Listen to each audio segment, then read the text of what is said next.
মৰমৰ ছাত্ৰ ছাত্ৰীসকল, আজি আমি ক্লাছ 10 জেনেৰেল সায়েন্সৰ চেপ্টাৰ 10 পোহৰৰ প্ৰতিফলন আৰু প্ৰতিসৰণ লাইট ৰিফ্লেকশ্যন এণ্ড ৰিফ্ৰেকশ্যন এই চেপ্টাৰৰ ইম্পৰ্টেণ্ট কিছুমান MCQ আলোচনা কৰিম, যিটো তোমালোকৰ চেপ্টাৰত বা পৰীক্ষাৰ কাৰণে অতি প্ৰয়োজন। ঠিক আছে, এইটো চেপ্টাৰত নিশ্চিতভাৱে দুটা MCQ নিশ্চিতভাৱে আহিব, তাৰপিছত অংক আহিব। সো তোমালোকে এই শেষলৈকে ভিডিঅ'টো চাই থাকিবা।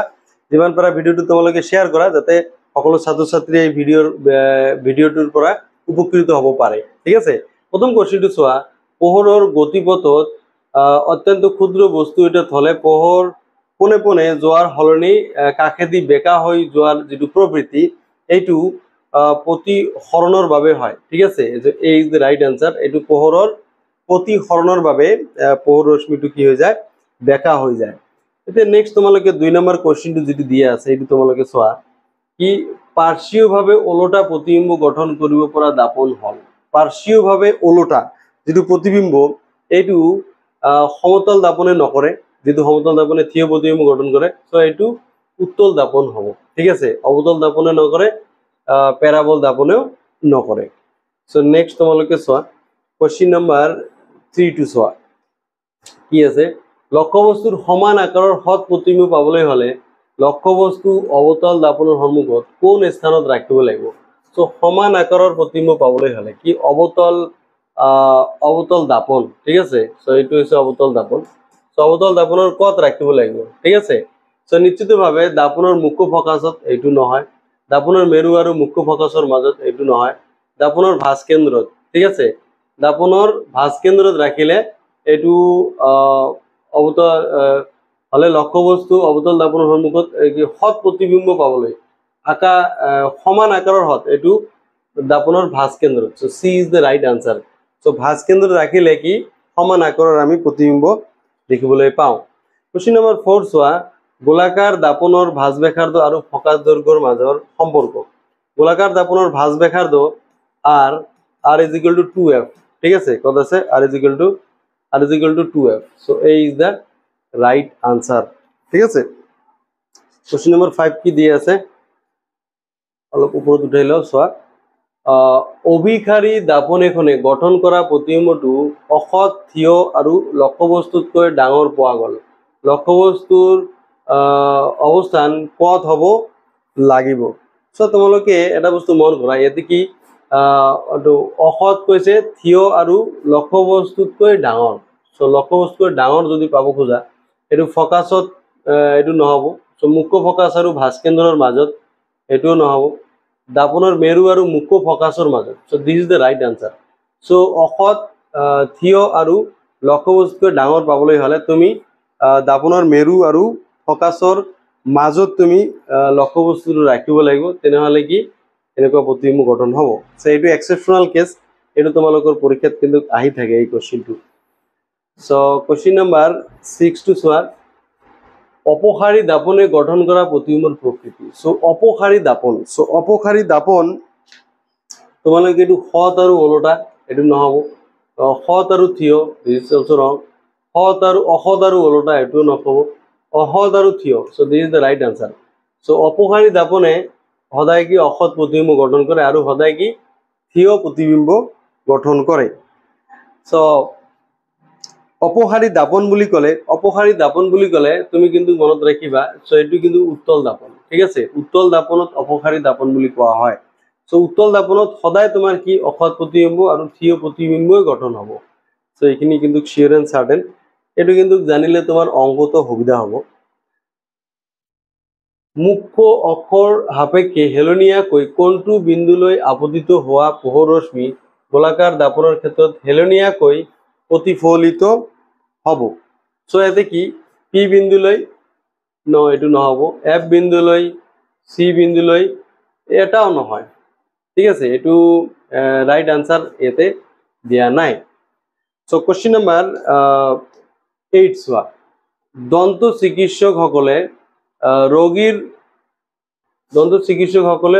দাঁতৰ প্ৰতিবিম্ব ডাঙৰকৈ প্ৰত্যক্ষ কৰিবলৈ ব্যৱহাৰ কৰা দাপনটো হ'ল। সো এইটো নিশ্চিতভাৱে এইটো অৱতল দাপন।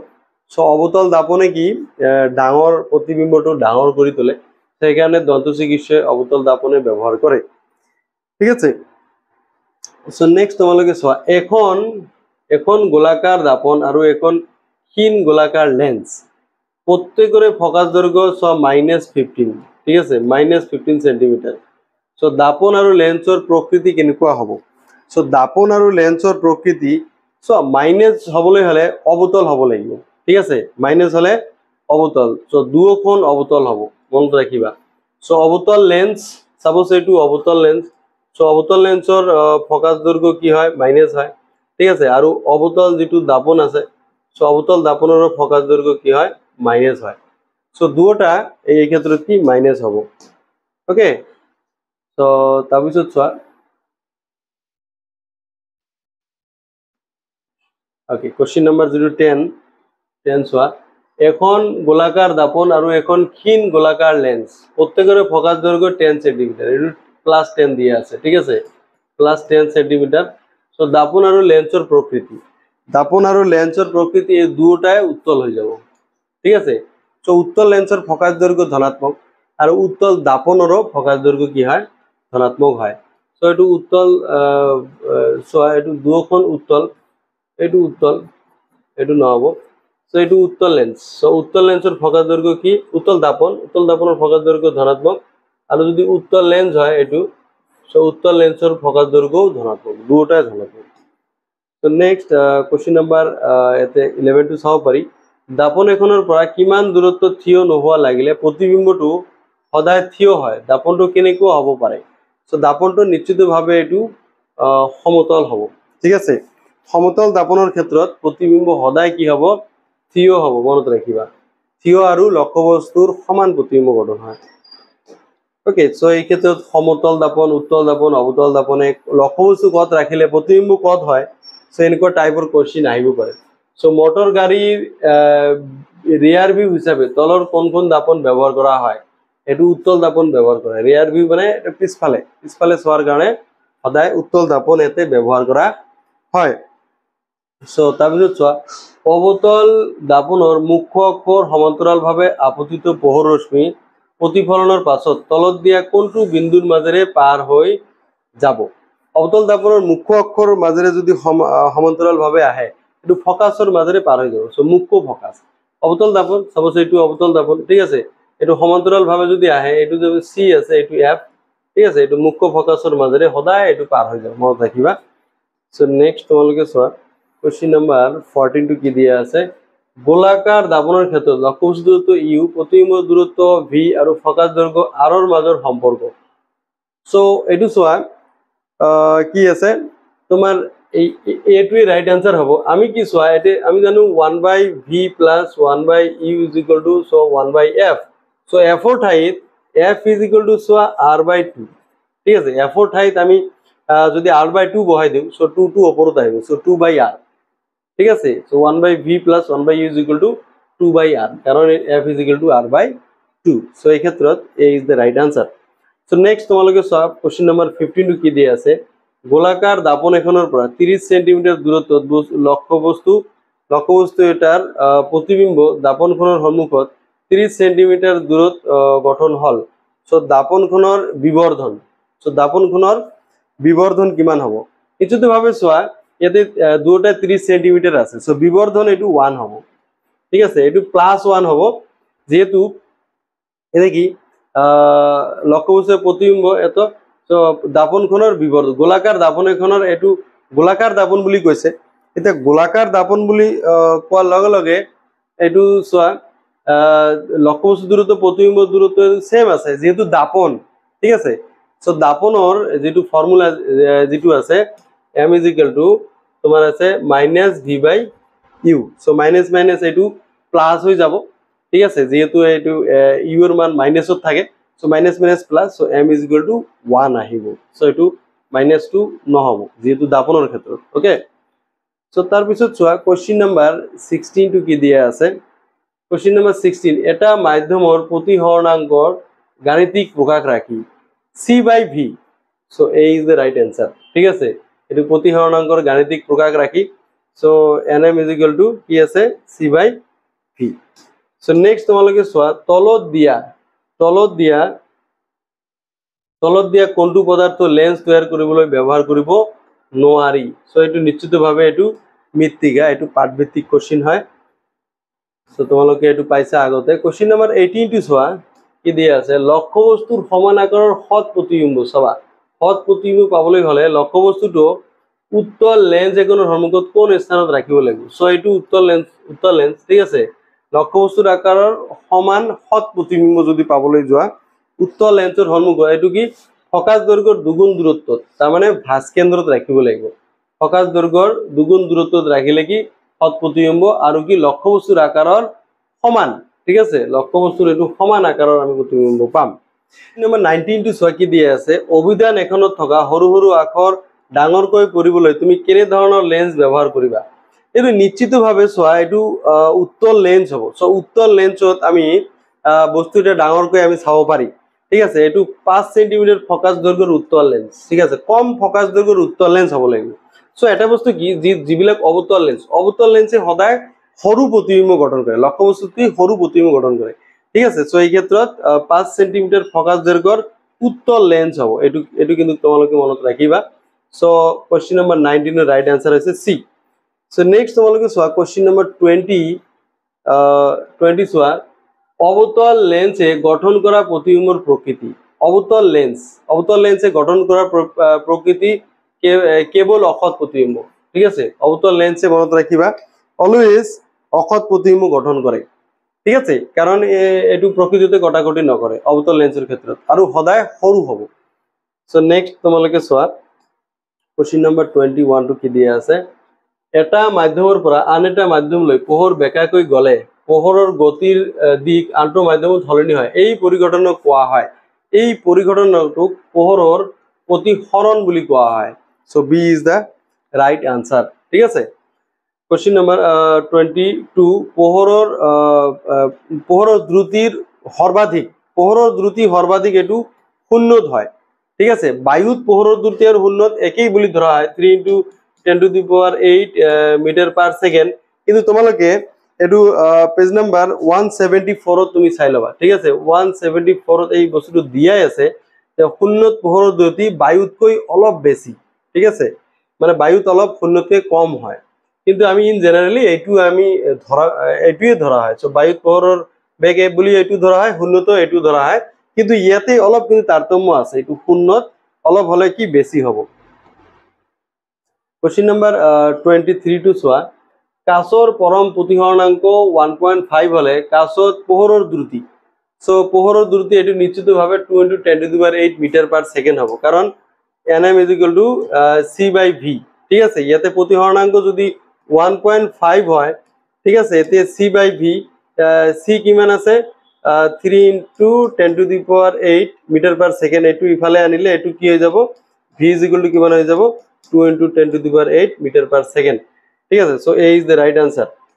তাৰ পিছত চোৱা কোশ্চিন নম্বৰ 24, পানীৰ পৰম প্ৰতিসৰণাংক। সো পানীৰ পৰম প্ৰতিসৰণাংক 1.33, ঠিক আছে। So B is the right answer. এইটো ডাইৰেক্ট নলেজ বেস কোশ্চিনে দিছে।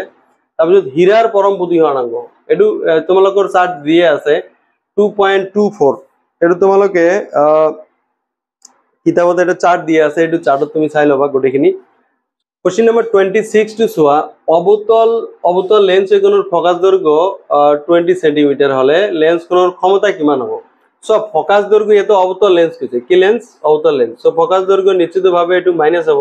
So -20 centimetre. এইটো যদি আমি মিটাৰত লওঁ -0.2 মিটাৰ আহিব, ঠিক আছে। তো p = 1/f, ক্ষমতা p = 1/f, আৰু f টো সদায় কি মিটাৰত থাকে।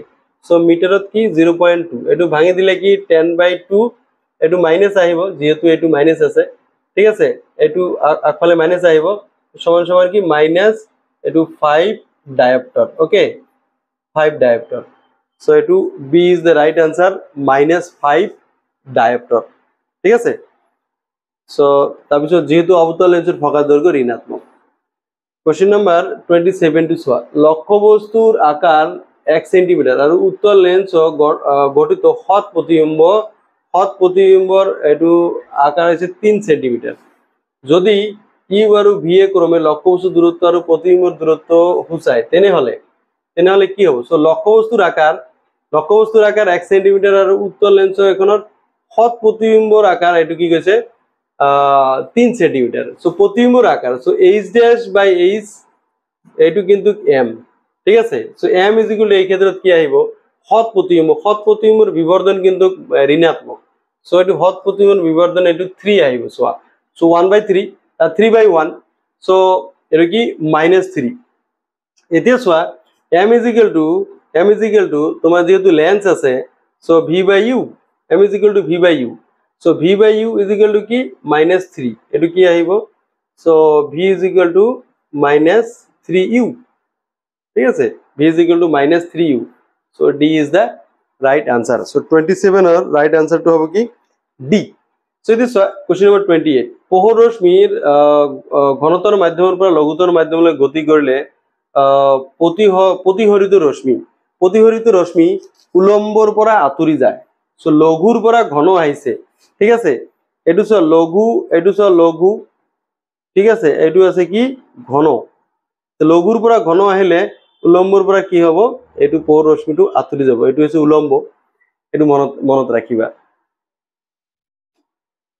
সো নেক্সট তোমালোকে সোয়া কোশ্চেন নাম্বাৰ 29 ত কি কৈছে অবতল দাপনেখনে গঠন কৰা প্ৰতিবিম্বটো হৎ ওলটা আৰু থিয় আৰু সংকুচিত পোৱা গল লক্ষ্যবস্তুৰ অৱস্থান কত হ'ব লাগে সো হৎ ওলটা আৰু থিয় যদি পাবলৈ হল অবতল দাপন ঠিক আছে এটো অবতল দাপন এটো নিশ্চিতভাৱে তোমালোকে সোয়া এটো হৎ ওলটা আৰু থিয় এই থিয় কৈছে হৎ হ'ব লাগিব আকু ওলটা হ'ব লাগিব আৰু থিয় আৰু সংকুচিত হ'ব লাগিব সো সংকুচিত হ'বলৈ হলে তুমি ইয়াতে মুখ্য ফকাস আৰু ভাস্কেন্দ্ৰৰ মাজত এটো নহব দাপনৰ মুখ্য ফকাস আৰু মেৰুত এটো নহব সো ভাস্কেন্দ্ৰটো নহব ঠিক আছে আৰু কিন্তু ভাস্কেন্দ্ৰৰ বাহিৰত সো ভাস্কেন্দ্ৰৰ বাহিৰত এইটোৱে ৰাইট আনসাৰ হ'ব so D is the right answer here ঠিক আছে সো কোশ্চেন নাম্বার তুমি সোয়া 30 নাম্বার কোশ্চেন কি দিয়া আছে উত্তল লেন্স এখনে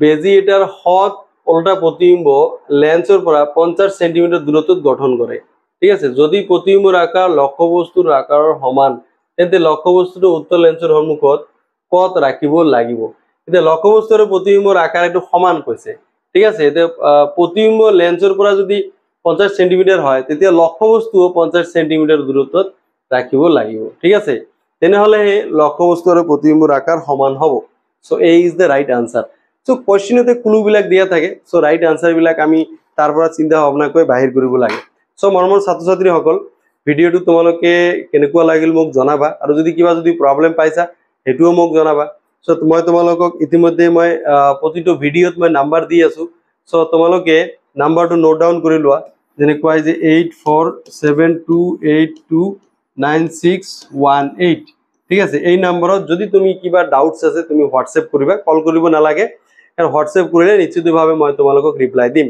যেহেতু পৰীক্ষা সন্মুখত আছে এনি প্ৰবলেম তুমি মোক সুধিব পাৰা ঠিক আছে পৰীক্ষালৈকে মই তোমালোকৰ লগত আছো আজিৰ ভিডিও ইমানতে সামৰিছো থ্যাংক ইউ ভেৰি মাচ